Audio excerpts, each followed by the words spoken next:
Some days don't break us, they reveal us. For Joseph, a poor woodcutter, one ruined day in the forest became the moment that showed whether he truly trusted Allah or not. Once upon a time, in the age of kings and rulers, people lived simple lives. In a small village lived a poor woodcutter named Joseph. Every day he went into the forest, cut wood, and sold it in the market to provide for his family. At home, he had his wife, Mary, and their two small children. There was never much food in the house, but Joseph never complained. He always said, "Whatever Allah gives, there is blessing in it." Mary was also patient and content. One day, Joseph went to the forest to cut wood. He noticed dark clouds in the sky and hurried, hoping to return home before the rain. But suddenly, heavy rain began to fall. Joseph took shelter under a tree, but the rain was so strong that all the wood he had cut became completely wet. He became worried and thought, "Who will buy wet wood?" But then he calmed himself and said, "This is Allah's will. There must be wisdom in it. I must remain patient." When the rain stopped, Joseph carried his wet wood to the market. On the way, he was lost in thought, worried that his wood wouldn't sell and that his wife and children would go hungry. At the market, traders and customers mocked his wet wood. "This wood is useless," one said. "It won't even burn," said another. By afternoon, not a single piece of wood had sold. Joseph's worry grew, but he kept praying silently to Allah, asking him to decide what was best. As evening approached, Joseph began packing to return home empty-handed. Just then, an elderly man dressed in fine clothes approached him. He looked wealthy and wise. The old man asked why the wood was wet. Joseph honestly explained everything. Hearing this, the old healer smiled with happiness and said, "That is wonderful. Certain medicines can only be made from wet wood, not dry." The old healer bought all of Joseph's wood and paid him double the price. Joseph was overjoyed. He realized that what he thought was a loss had become a blessing. Allah had rewarded his patience and honesty. Joseph returned home happily. Mary and the children were waiting at the door. When Joseph showed them the money, they were shocked. His young son, Adam, asked, "Father, where did all this money come from?" Joseph smiled and replied, "This is Allah's mercy." The next day, as Joseph prepared to leave for the forest again, a thought crossed his mind. What if I deliberately soak the wood to earn more money? But he immediately rejected the thought, saying, "No, this may be a test from Allah. I must remain honest." That day, the weather was bright and sunny. Joseph sharpened his axe and worked while remembering Allah. At noon, he sat under a tree to eat when he heard people shouting and running. They warned him that bandits had entered the forest and were looting travelers. Joseph felt fear because he still had the money from the previous day.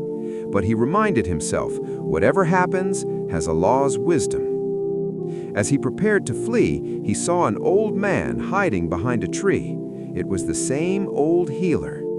The bandits had stolen all his belongings, including valuable medicines.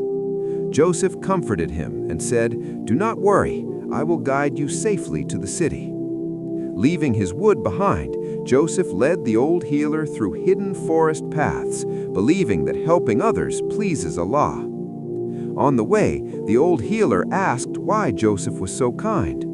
Joseph replied, "Allah commands us to help one another. Yesterday you helped me, today I help you." Deeply moved, the old healer offered a reward, but Joseph refused. The healer insisted and gave him a small pouch of mysterious seeds, saying, "Plant these near your home. They will change your destiny." That day, Joseph earned nothing. Mary listened to everything and said, "You did the right thing. Allah will provide from somewhere else." That night, there was only a little flour and salt in the house, but no one complained. Joseph prayed to Allah, and the next day planted the seeds behind his home. They looked ordinary.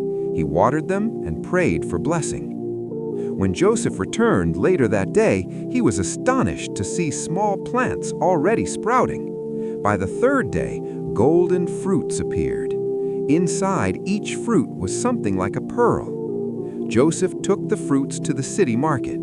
A jeweler examined them and exclaimed, "These are priceless diamonds!" The jeweler bought all of them, making Joseph very wealthy. Yet Joseph feared that sudden wealth might lead him away from the right path. Soon, the village learned of Joseph's wealth. Some accused him of wrongdoing. The jealous landlord Marcus accused Joseph of lying and demanded the seeds. Joseph truthfully said he had none left. That night, a fire broke out in the village. Many homes burned down. Joseph immediately used his wealth to help, bringing water, shelter, food, and rebuilding homes. He gave away all his money. Marcus felt ashamed and asked for forgiveness. The next day, the magical plants had withered and disappeared. Joseph felt no regret. He said, "Allah gave me wealth so I could help others." Joseph returned to his simple life, but he gained peace, respect, and love from everyone. Months later, Joseph saved a young man who had fallen into a well. He cared for him until he recovered. The young man revealed his name was Alexander, and he was the prince. Alexander took Joseph to meet the king. The king offered gold, land, and power, but Joseph asked only for water wells, a mosque, and a school for his village. The king granted even more than requested. Later, the old healer appeared one final time and revealed that Joseph had passed every test. Then he disappeared. From that day on, Joseph's life was filled with blessing.